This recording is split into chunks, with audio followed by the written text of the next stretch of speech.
Well, moving down to Spartanburg County, the Greer Police Department is investigating a deadly crash that happened just after 11:30 Thursday night at the intersection of East Wade Hampton Boulevard and Arlington Road in Greer. The police say a pickup truck actually hit the rear of a semi-truck tractor trailer.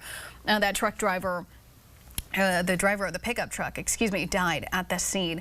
The Spartanburg County Coroner's Office has identified that person as Horace Johnson Jr. Greer Police and Spartanburg County Coroner's Office, they are continuing to investigate that crash.